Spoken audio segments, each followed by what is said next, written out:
नमस्कार यूसन hello doctor में आप सभी का स्वागत है। मैं हूं आपका होस्ट एनवी शर्मा। हमारे शरीर में यूं तो बहुत सारे ऑर्गन्स रहते हैं, छोटे बड़े सब ऑर्गन्स रहते हैं, लेकिन एक ऑर्गन ऐसा है किडनी, जिसको लेकर अगर कोई मुहावरा मराठी में बैठता है तो वो है सटीक बैठता है, वो है मूर्ति लहानपन कीर्ति महान।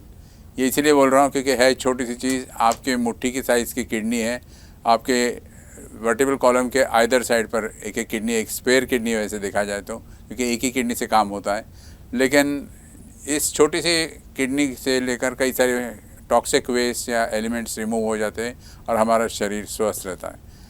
इसको एक और कहावत से भी जोड़ा जा सकता है, वो है मियाँ मूड भर दाढ़ी हाथ भर। क्योंकि अगर आपने देखा होगा कि है ये छोटी सी चीज़, लेकिन इसकी समस्याओं को निपटाने के लिए एक नहीं बल्कि दो दो डॉक्टर्स की ज़रूरत पड़ती है, एक नेफ्रोलॉजिस्ट और एक यूरोलॉजिस्ट। है एक ही चीज़ किडनी, लेकिन उसको संभालने के लिए दो एक्सपर्ट डॉक्टर्स की ज़रूरत पड़ती है। तो किडनी क्या है, किडनी के इलाज के लिए क्या क्या मेडिसिन है या क्या ट्रीटमेंट मोडालिटीज़ है, इसके बारे में आज हम बात करेंगे।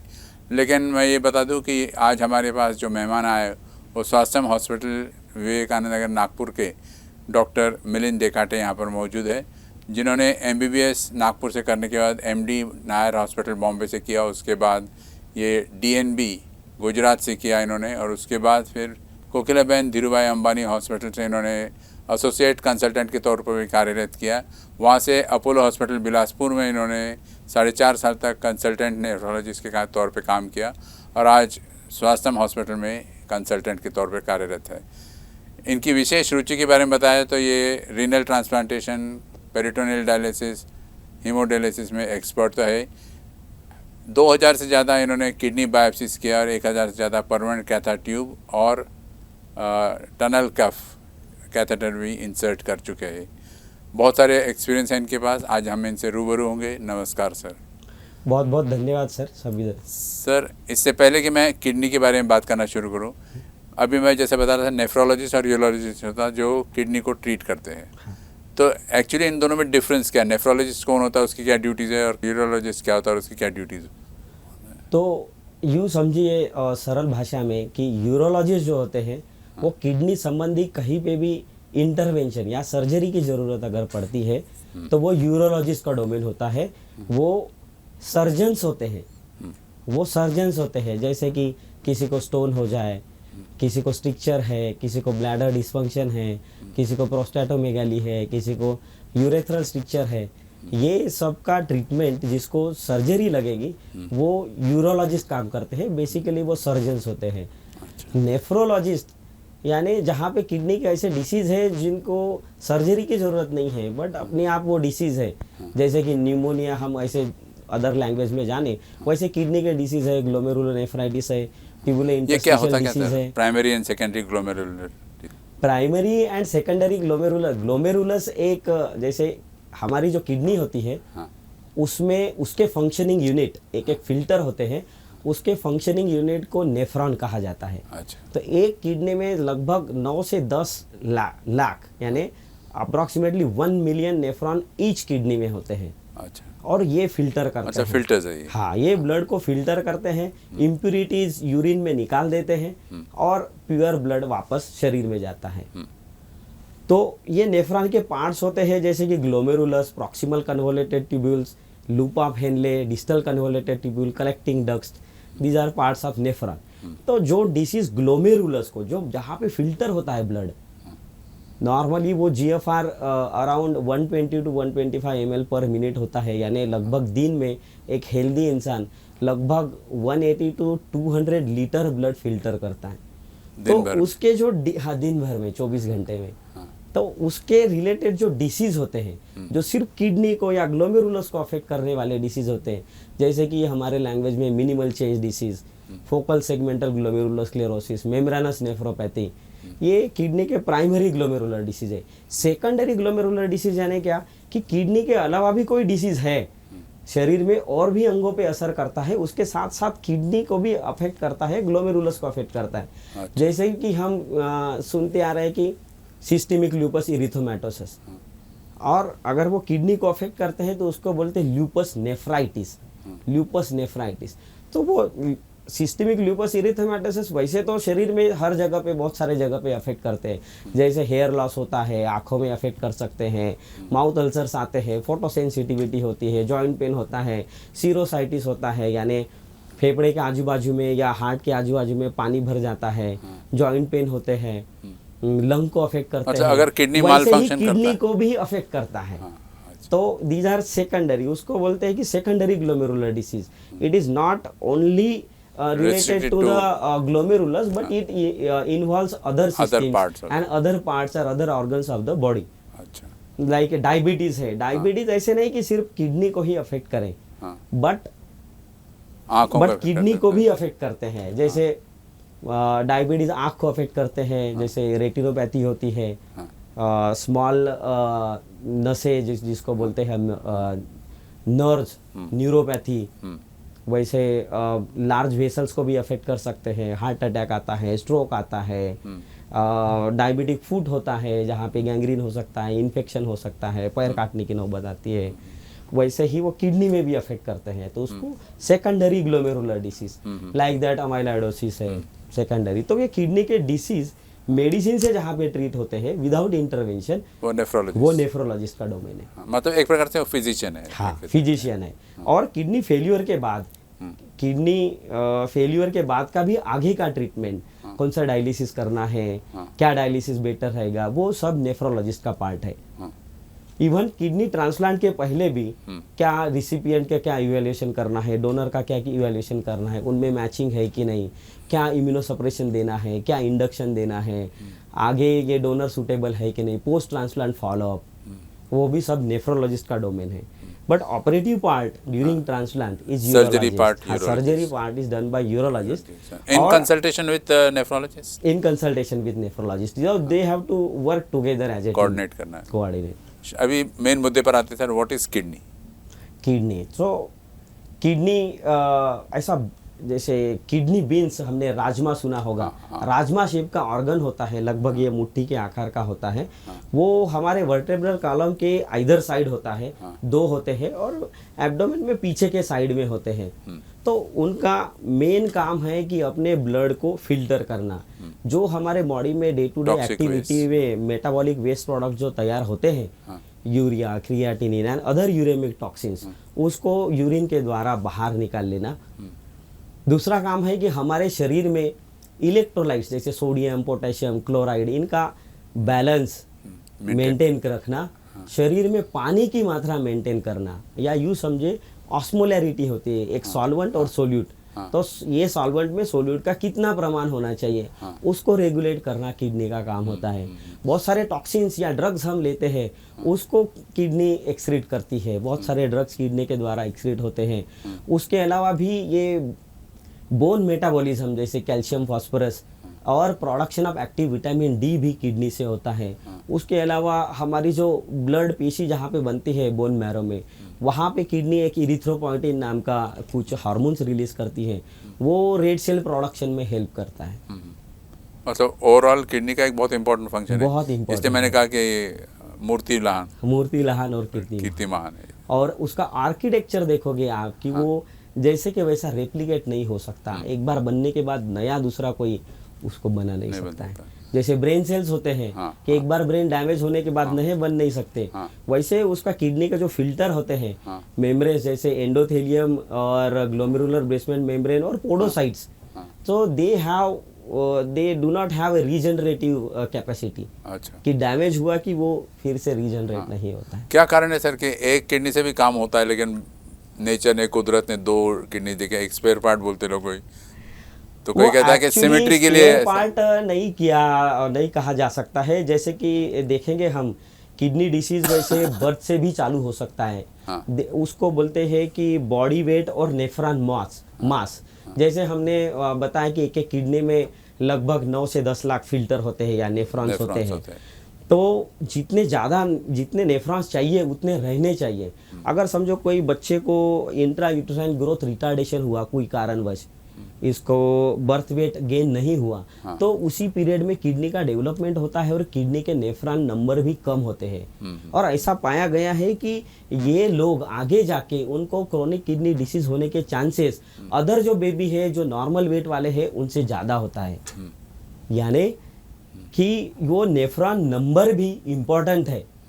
दो एक भी किडनी रही तो भी और वो स्वस्थ है तो भी हमारी लाइफ असिम्टोमेटिक या अच्छी रह सकती है, बट दो अगर है तो बेटर है। मतलब सिमेट्री से कोई लेन देन नहीं है उसका, depends on the functioning of the functioning of the kidney. हाँ जी। सो अगर एक किडनी होती है, बाय बर्थ होती है, तो वैसे ही वो एक किडनी का साइज थोड़ा बढ़ जाता है, उसका GFR बढ़ जाता है। और वैसे भी 0.23 सेंटीमीटर से कुछ कम ज़्यादा रहता है, दोनों किडनी इक्वल साइज के नहीं रहते। हाँ, इक्वल साइज की नहीं रहती है, कम होता है, बट बहुत ज़्यादा अगर डिफरेंस हो तो कुछ ना कुछ रीज़न होता है। अच्छा, 1 to 1.5 सेंटीमीटर से ज़्यादा डिफरेंस नहीं होना चाहिए। अगर ऐसा है तो जो किडनी छोटी है हो सकता है कोई ना दो में से कोई किडनी में प्रॉब्लम हो सकता है।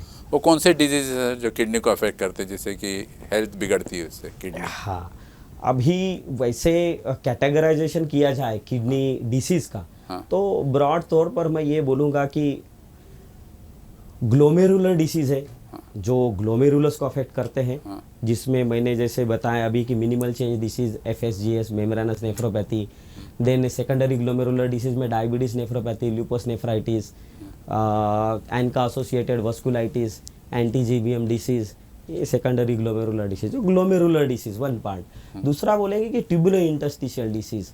कुछ डिसीजेस होते हैं जो ट्यूबुल्स होते हैं, नेफ्रॉन का पार्ट होता है, ट्यूबुल्स और इंटरस्टिशियम उसको साथ में ही होता है लगभग, तो साथ में अफेक्ट करते हैं, तो वो ट्यूबुलर इंटरस्टिशियल डिसीज जैसे acute interstitial nephritis, chronic interstitial nephritis, या बहुत बार स्टोन की ऑब्स्ट्रक्टिव यूरोपैथी में वो ट्यूबुलर इंटरस्टिशियम अफेक्ट करता है, ये ट्यूबुलर इंटरस्टिशियल डिसीज।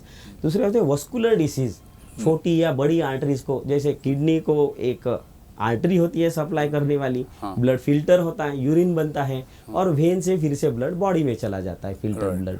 तो वैसे जो वेसल को अफेक्ट करे, रीनल आर्टरी स्टेनोसिस हो गया, renal artery thrombosis, renal vein thrombosis, या छोटे वेसल्स को इन्वॉल्व करने वाले डिसीज है, जैसे थ्रोम्बोटिक माइक्रो एंजियोपैथी या HUS बोलते हैं हमारे लैंग्वेज में। ये मैनेजेबल है सर या फिर ये बहुत सारे डिसीज का ट्रीटमेंट अवेलेबल है। और चौथा है कि ऑब्स्ट्रक्टिव डिसीज, जिसको ऑब्स्ट्रक्टिव यूरोपैथी या ऑब्स्ट्रक्टिव नेफ्रोपैथी कहते हैं, जैसे कि ड्रेनेज सिस्टम में किडनी से जहाँ पे यूरिन बनता है, यूरिन नीचे आ रहा है बट डिफेक्ट पार्ट बना है, स्ट्रिक्चर है, रास्ता रुका हुआ है, स्टोन है, ट्यूमर है या स्ट्रिक्चर है जो यूरेट्रिक स्ट्रिक्चर हो गया, उसके कारण भी किडनी डैमेज होती है। अच्छा। हाँ, उसको सॉल्व करने का काम यूरोलॉजिस्ट का है। नीचे आएंगे, ब्लैडर डिस्फंक्शन है, उसके कारण भी हो सकता है। सॉल्ट बैलेंस अगर रिफ्लक्स होता है, जैसे कि यूरिन किडनी से ब्लैडर में जाके बाहर ही निकलना चाहिए, यही वे होना चाहिए, बट कभी कभी बचपन में ही डिफेक्टिव तैयार होता है, पोस्टीरियर यूरेथ्रल वॉल होती है और ब्लैडर से वापस किडनी में यूरिन आता है, ऐसे इसमें किडनी डैमेज होती है और बहुत बार डिफेक्टिव भी बनती है, बनावट ही डिफेक्टिव होता है। तो सॉल्ट बैलेंस बिगड़ा तो भी, अगर सॉल्ट बैलेंस बिगड़ा है तो बहुत बार सॉल्ट और हाइपरटेंशन का रिलेशन है और किडनी से ही सॉल्ट को एक्सक्रीट किया जाता है। तो बहुत बार ये सॉल्ट को हैंडल करना, जैसे हम बहुत नॉर्मल हेल्दी इंडिविजुअल हम रोज़ नाप के तो सॉल्ट लेते नहीं हैं, थोड़ा कम, जैसे तो जिस दिन एक आधे दिन हमने ज़्यादा लिया तो किडनी उस पर एक्सक्रीट कर देती है, जिस दिन कम ले लिया तो किडनी कंजर्व कर लेती है, तो सॉल्ट को मैनेज करने का काम किडनी करती है। बट बहुत बार सॉल्ट सेंसिटिव हाइपरटेंशन होता है, ऐसे पाया गया है कि कुछ लोगों में सॉल्ट लेने से BP बढ़ता है, ब्लड प्रेशर बढ़ता है और ये लंबे समय तक बने रहेगा तो किडनी को डैमेज करता है। वो क्या कारण है सर कि कहा जाता है कि पेन किलिंग टैबलेट्स न ले तो अच्छा है या लेंगे तो डॉक्टर के कंसल्टेशन से लेना, तो उसके पीछे किडनी का क्या रिश्ता है? तो ये जो पेन किलर्स मेडिसिन है वो किडनी को डैमेज करते हैं, बहुत बार उससे एक्यूट इंटरस्टिशियल नेफ्राइटिस या क्रोनिक इंटरस्टिशियल नेफ्राइटिस भी हो सकता है, या एनाल्जेसिक नेफ्रोपैथी बोलते हैं, अगर लंबे समय तक ले रहे 5-10 साल कंटिन्यू ले रहे तो किडनी में डैमेज होता है, या उसको एनाल्जेसिक नेफ्रोपैथी बोलते हैं, वो क्रोनिक किडनी डिसीज में भी कन्वर्ट होता है।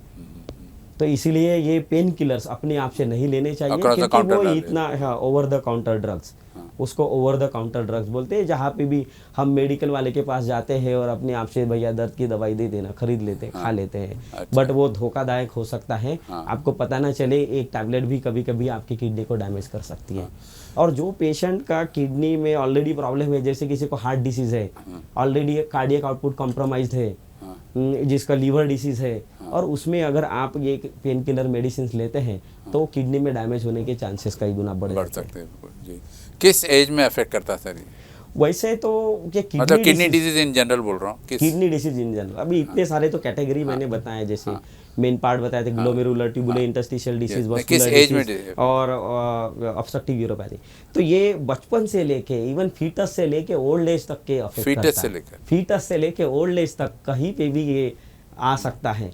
बट स्टडीज ने पाया गया है कि जो प्रिवेलेंस बोलते हैं कि कितना है, तो ऑल ओवर वर्ल्ड लोगों को ये पता चला है कि as the age advances the prevalence of kidney disease increases। जैसे कि समझा जाए कि जैसे कि 20 से 40 के एज में प्रीवेलेंस लगभग 13.5 to 14% prevalence of chronic kidney disease from stage 1 to stage 5 इतना है।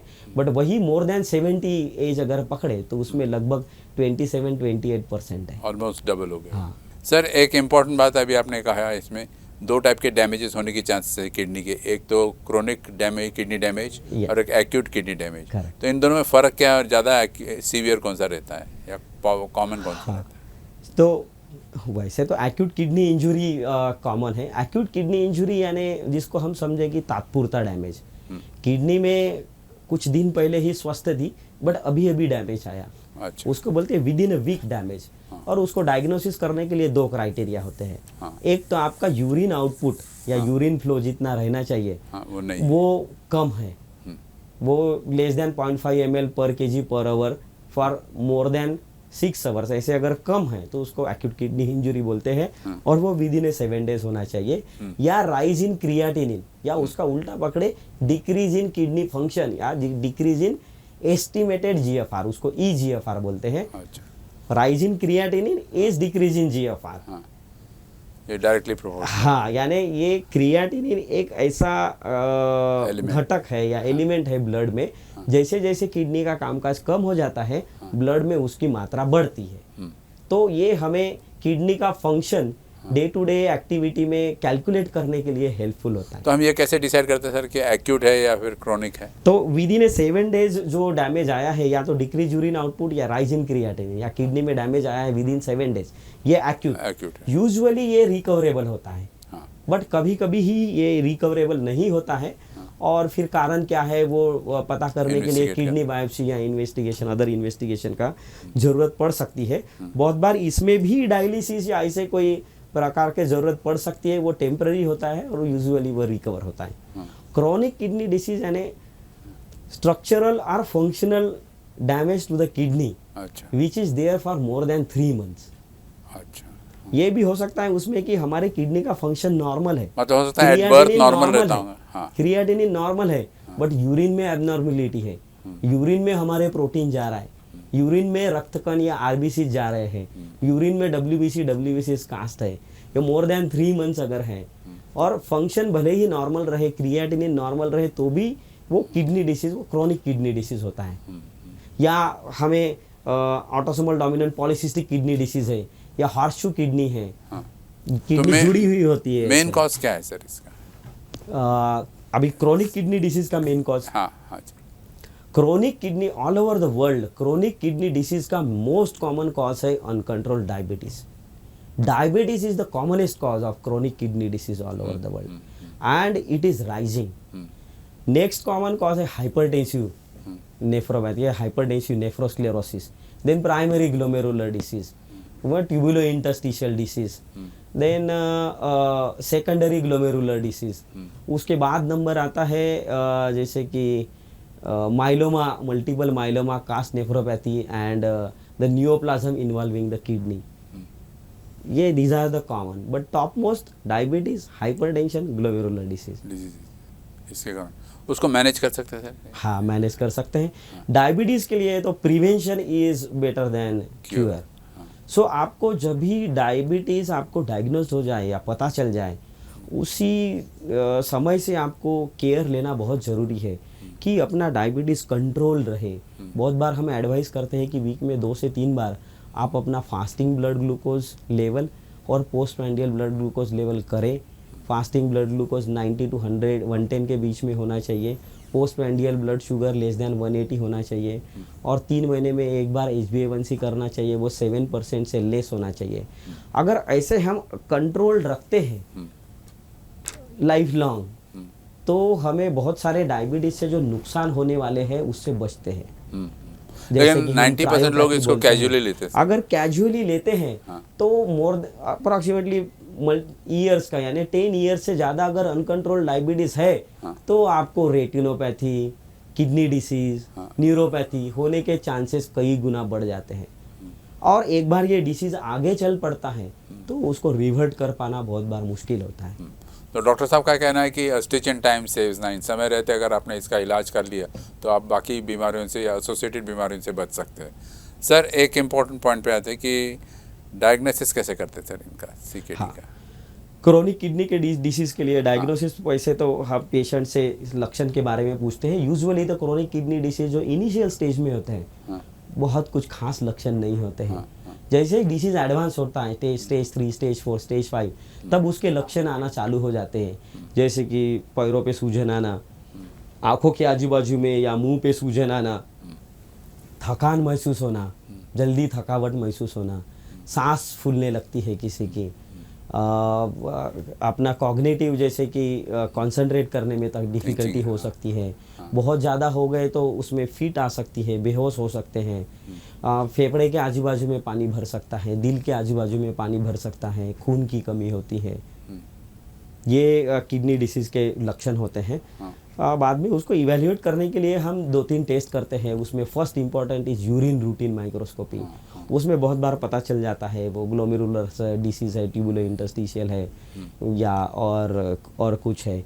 उसके बाद सोनोग्राफी या ब्लड टेस्ट करते हैं जिसको हम रीनल फंक्शन टेस्ट या किडनी फंक्शन टेस्ट बोलते हैं, जिसमें सीरम यूरिया, ब्लड यूरिया या सीरम क्रिएटिनिन उसकी मात्रा देखते हैं, उससे फंक्शन क्या है पता चलता है। और सोनोग्राफी करते हैं कि जिसमें किडनी का साइज़ कैसे है, स्मॉल है और कोई एबनॉर्मेलिटी है किडनी। हाँ, ये सब ये पेशेंट्स सिम्टम्स, फिजिकल एग्जामिनेशन और ये reports, urine routine microscopy, renal function test and sonography, ये सब देखते हुए हम बताते हैं कि इनको क्रोनिक किडनी डिसीज़ है कि नहीं है। एक इम्पॉर्टेंट मुद्दे पर आते हैं सर, वो है जब भी किडनी की बात करते हैं हम तो डायलिसिस की बात होती है। अगर किडनी डैमेज है तो डायलिसिस है क्या, नंबर 1, और नंबर 2 उसके कितने टाइप्स होते हैं, क्योंकि you are an expert in. अभी डायलिसिस क्या है, जैसे कि बहुत बार लोगों के ये इसमें मिथ होते हैं। बहुत बार लोग मुझे कई लोग क्वेश्चन पूछते हैं कि एक बार डायलिसिस करने से हमेशा करना पड़ता है। पर जैसे कि मैंने बताया कि एक्यूट किडनी इंजरी जिसमें हो सकता है आपको टेम्पररी डायलिसिस लगे, जैसे ही आपकी किडनी रिकवर होती है डायलिसिस बंद हो जाता है। बट जो क्रोनिक किडनी डिसीज जहाँ पे आपके डॉक्टर को पता है कि इसमें रिवर्ट नहीं हो सकता, रिकवरी नहीं हो सकती है, तो जैसे ही किडनी का कामकाज कम होता है, कम चला जाता है, 8-10% से भी कम होता है नेचुरल से, तब आपको कोई ना कोई रीनल रिप्लेसमेंट थेरेपी की ज़रूरत पड़ती है। उसमें से एक है हीमोडायलिसिस, क्योंकि वो ब्लड हीमोडायलिसिस जो कि वो ब्लड प्यूरिफाई करता है। जैसे कि उसको करने के लिए एक एक्सेस लगता है, या तो हम बड़ी नस में कोई कैथेटर डालते हैं या हाथ में फिशुला होता है, वो मशीन में जाता है, वहाँ पे एक फ़िल्टर लगा हुआ होता है जिसमें एक साइड से ब्लड जाता है और दूसरे साइड से हमारा डायलाइजेट जाता है। डायलाइजेट यानी बैलेंस इलेक्ट्रोलाइट्स का एक सॉल्यूशन है, ऐसे समझिए। तो वहाँ पे डिफ्यूजन और कन्वेक्शन से एक्सचेंज होता है। जैसे कि ब्लड में यूरेमिक टॉक्सिन्स की मात्रा ज़्यादा है तो वो यूरेमिक टॉक्सिन्स वो डायलाइजेट कंपार्टमेंट में चले जाता है, वो मेम्ब्रेन जो परमिएबल होता है उसके थ्रू उधर चला जाता है, वो निकल जाता है ड्रेन में। हाँ, तो डिफ्यूजन से भी अलॉन्ग द कॉन्सेंट्रेशन ग्रेडियंट, क्योंकि ये जो हमारा डायलाइजेट है उसमें कुछ यूरिया क्रिएटिनिन होता नहीं है, उसमें कुछ यूरेमिक टॉक्सिन्स होते नहीं हैं, तो जो फिल्टर हमारा अलाउ करता है जिसको पैसेज के लिए, तो वो उधर चला जाता है और वो ड्रेनेज में निकल जाता है। जैसे हमारा किडनी फिल्टर करता है ब्लड मशीन के द्वारा, तो हाँ तो वो ग्लोमेरुलस फिल्टर करता है नेचुरल, तो इसको आर्टिफिशियल किडनी बोलते हैं। कि जो डायलिसिस में ब्लड जाता है फिल्टर में, वो वेस्ट प्रोडक्ट डायलाइजेट में होके निकल जाते हैं और कुछ चीज़ें डायलाइजेट से ब्लड में भी जाती हैं। हाँ, जैसे कि एसिड बेस बैलेंस, बाइकार्बोनेट जो डायलाइजेट में ज़्यादा होता है वो ब्लड में जाता है, क्योंकि किडनी का काम होता है एसिड बेस बैलेंस रखना, हमारे pH ब्लड का पीएच 7.35 से 7.45 इतने में ही मेंटेन Maintain होता है। करना, तो neutrally। किडनी का एक बहुत अहम रोल है उसको मेंटेन करने में, और उसमें कम या ज़्यादा हो जाए तो बहुत सारे हमारे सेलुलर मेटाबॉलिज्म में जो एंजाइम्स काम करते हैं वो डीनेचर हो जाते हैं, उनका काम करना बंद हो जाता है। मतलब एक तो इसके लिए mysterious- मेंटेन करना बहुत जरूरी है मिस्टीरियस मशीन है ये हाँ। बॉडी। बॉडी का, और उसका आर्किटेक्चर ही एक अलग तरीके से बना हुआ है। तो डायलिसिस रोज करनी पड़ती है सर, या फिर तो बाद जिस किसी का हमें पता चलता है कि इनको क्रोनिक किडनी डिसीज है, सुधार नहीं आने वाला है, तो उनको वीक में लगभग 3 बार, मंडे वेंसडे फ्राइडे या ट्यूसडे थर्सडे सैटरडे, और एक सेशन 4 घंटे का, वो जब तक लाइफ है या जब तक ट्रांसप्लांट नहीं होता तब तक उनको कंटिन्यू करना तो होता काफी पेनफुल होता है सर? वो पेनफुल तो नहीं होता है। जैसे किसी को फिस्चुला है, नीडल लगाते हैं तो इनिशियली उनको पेन महसूस होता है। जैसे टाइम निकलता है धीरे धीरे वो भी एरिया सेंसलेस या उसमें पेन सेंसेशन कम होता है, और यूजुअली कोई पेनफुल नहीं होता है। इनिशियली। और जो मशीन होती है उसमें तो कोई पेनफुल नहीं होता है, आपको पता ही नहीं चलता है। आप और उसमें डायलिसिस हो रहा है। न्यूज़पेपर पढ़ सकते हैं, म्यूजिक सुन सकते हैं, और डायलिसिस चलते रहेगा। जी। बस आपको 4 घंटे एक जगह पे बैठे रहना ऐसे पड़ता कुछ है। टाइप्स होते हैं सर? जैसे ये पेरिटोनियल। हीमोडायलिसिस है, दूसरा पेरिटोनियल डायलिसिस है। हाँ। पेरिटोनियल डायलिसिस में हम पेट में एक नली बिठा देते हैं जिससे हम फ्लूइड अंदर पेट में भेजे जाए।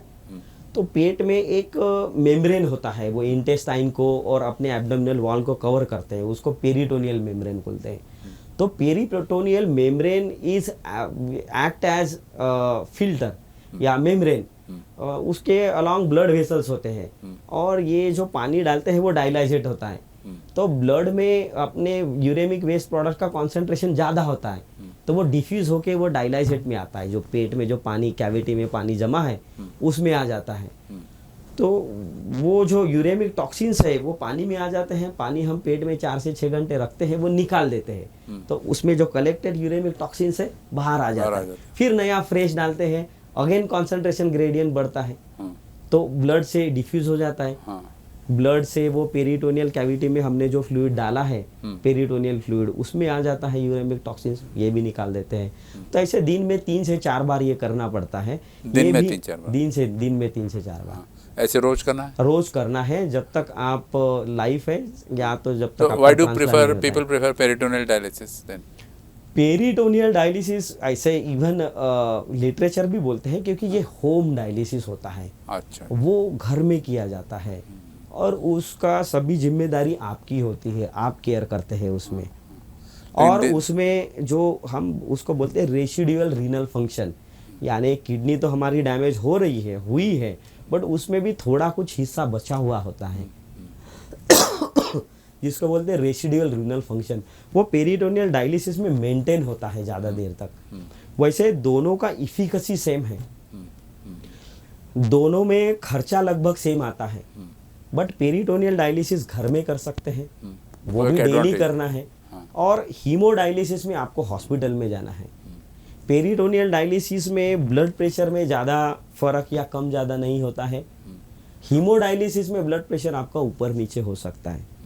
हीमोडायलिसिस में आपको जो ब्लड से लगने वाली बीमारी है, जैसे हेपेटाइटिस बी, सी, HIV, ऐसे संक्रमण होने की पॉसिबिलिटी होती है, पेरिटोनियल डायलिसिस में वो नहीं होती है। तो एज ए नेफ्रोलॉजिस्ट आप क्या सजेस्ट करोगे पेशेंट को? दोनों पेरिटोनियल इक्वल या है पेशेंट को देखते हुए, और ये हमारा ही डिसीजन नहीं होता है, पेशेंट को हमने इसके प्रोज एंड कॉन्स बताने हैं, इसमें ये होता है, उसमें ये उसके फ़ायदे हैं या ये उसके नुकसान है, ये इसके फ़ायदे हैं या ये इसके नुकसान है।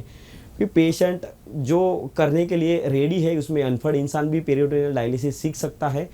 तो पेशेंट जिसको वो बोले कि हमें ये करना है, वो उस हिसाब से हमें उनको एडवाइस करना होता है जी।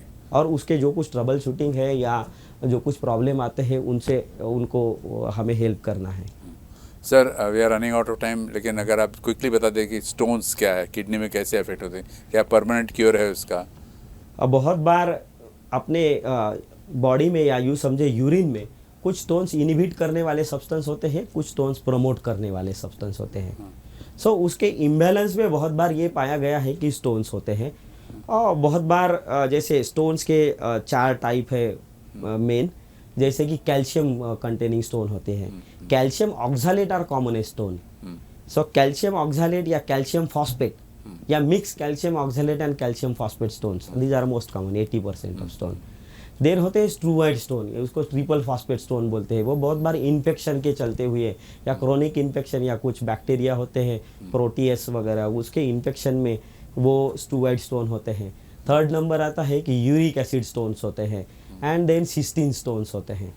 तो वो स्टोन्स बहुत बार जैसे कि कोई सॉल्वेंट है और उसमें सोल्यूट डिजॉल्व है, अगर वो सोल्यूट की मात्रा बढ़ जाए तो वो सुपर सैचुरेट हो जाता है. सुपर सैचुरेशन होने के बाद प्रेसिपिटेट होता है, प्रेसिपिटेट बनता है, स्टोन बनता है. हाँ, वो स्टोन बनता है, क्रिस्टल्स बनता है. फिर उसमें थोड़ा सा ऑर्गेनिक रिएक्शन होता है, फिर क्रिस्टलाइजेशन होता है, ऐसे करके वो बढ़ते जाता है, साइज बढ़ते जाता है. तो ऐसे स्टोन्स होते हैं. तो बहुत बार उसके कुछ डिसीज हमारे खान पान से रिलेटेड कुछ है, जैसे कि एनिमल प्रोटीन वाले जो फूड है उसमें स्टोन्स होने की पॉसिबिलिटी बढ़ती है, क्योंकि उसमें कुछ अमीनो एसिड्स होते हैं जो एसिडिक होते हैं, और वो एसिड वो यूरिन भी एसिडिक करते हैं, और उसके कारण बोन रिजॉर्प्शन होता है, कैल्शियूरिया होता है, तो उसके कारण स्टोन बनने की टेंडेंसी बढ़ जाती है. बहुत बार कुछ डिफेक्ट होते हैं, जेनेटिक डिफेक्ट, जैसे हाइपर पैराथायराइडिज्म हो गया, कोई कैल्शियम सेंसिंग रिसेप्टर्स की डेफिशिएंसी हो गई, जिसमें कैल्शियूरिया यानी यूरिन में कैल्शियम की मात्रा बढ़ जाती है. तो लिथोट्रिप्सी से निकल जाता है सर, या फिर बाद में वो रह कुछ जाता है? साइज तक के लिथोट्रिप्सी से निकल जाते हैं, जैसे कि लेस देन 5 mm के जो स्टोन्स है वो बहुत बार अपने आप निकल जाते हैं, या उसको मेडिसिन देके, जिसको मेडिकल एक्सपेंसिव थेरेपी बोलते हैं, उससे वो निकल जाते हैं. बट जो बड़े स्टोन्स हैं उसके लिए कुछ ना कुछ इंटरवेंशन लगता है, तो सर्जरी के थ्रू होता है. तो लिथोट्रिप्सी होता है, कुछ यूरेट्रोस्कोप होता है, यूरेट्रोस्कोपिक रिट्राइवल ऑफ स्टोन्स होता है. किडनी में स्टोन हो, बड़ा स्टोन हो, तो उसको परक्यूटेनियस नेफ्रोलिथोट्रिप्सी बोलते हैं. वो करने से वो स्टोन निकाला जाता है. फेटिलिटी नहीं होता सर उससे, यानी डेथ नहीं होती उससे? अब बहुत बार यूजुअली नहीं होती है, बट उसमें साथ में स्टोन के साथ इन्फेक्शन भी हो सकता है. हाँ, तो उसके कारण इन्फेक्शन होता है, और दूसरा ऑब्स्ट्रक्शन होता है, यूरिन फ्लो को ऑब्स्ट्रक्शन होता है. तो इन्फेक्शन और ऑब्स्ट्रक्शन के कारण, और लॉन्ग टर्म ऑब्स्ट्रक्शन रहे तो किडनी डैमेज हो सकती है. इन्फेक्शन भी अगर रहे तो वो कभी कभार डेंजरस हो सकता है. बट यूजुअली उसको अगर टाइमली हम ट्रीट करें, टाइमली, क्योंकि स्टोन्स बहुत बार सिम्टम्स लेके आते हैं, टाइमली हम इलाज ले तो उससे बच सकते हैं, चांसेस कम है. जनता की तरफ से एक क्वेश्चन पूछना चाहूँगा सर आपको कि as a patient why should I go to Swasthyam hospital? Swasthyam hospital में बहुत सारे कुछ अभी नई तकनीक है, जैसे कि बहुत बार डायलिसिस में फिस्चुला एक लाइफलाइन होती है. फिस्चुला के बिना, अच्छा फिस्चुला होना बहुत ज़रूरी होता है, क्योंकि वो अपने बॉडी का पार्ट होता है और उसमें इन्फेक्शन के चांसेस ना के बराबर होते हैं. जितना फिस्चुला अच्छा रहेगा उतना डायलिसिस अच्छा होता है. तो एक तो उसकी अच्छी से अच्छी सुविधा हमारे हॉस्पिटल में अवेलेबल है. दूसरा कि हमने हीमोडायलिसिस के चार्जेस भी बहुत कम कर दिए हैं. पहले लगभग 2500 पर सेशन ऐसे चार्जेस थे, वो अभी वी हैव रिड्यूस टू 1999 पर सेशन. और किडनी संबंधी सभी जैसे यूरोलॉजिकल इंटरवेंशन हो, या नेफ्रोलॉजिकल डिसीज़ हो, या फिस्चुला रिलेटेड वेनोप्लास्टी हो, फिस्चुलोप्लास्टी हो, फिस्चुला क्रिएशन हो, डिफिकल्ट फिस्चुला, ये सब चीज़ें हमारे पास अवेलेबल है. प्लस डॉक्टर मिलिंद डेकाटे जैसे डॉक्टर, एक्सपर्ट डॉक्टर्स भी वहाँ मौजूद है. Thank you so much sir, it is a pleasure talking to you. Thank you sir.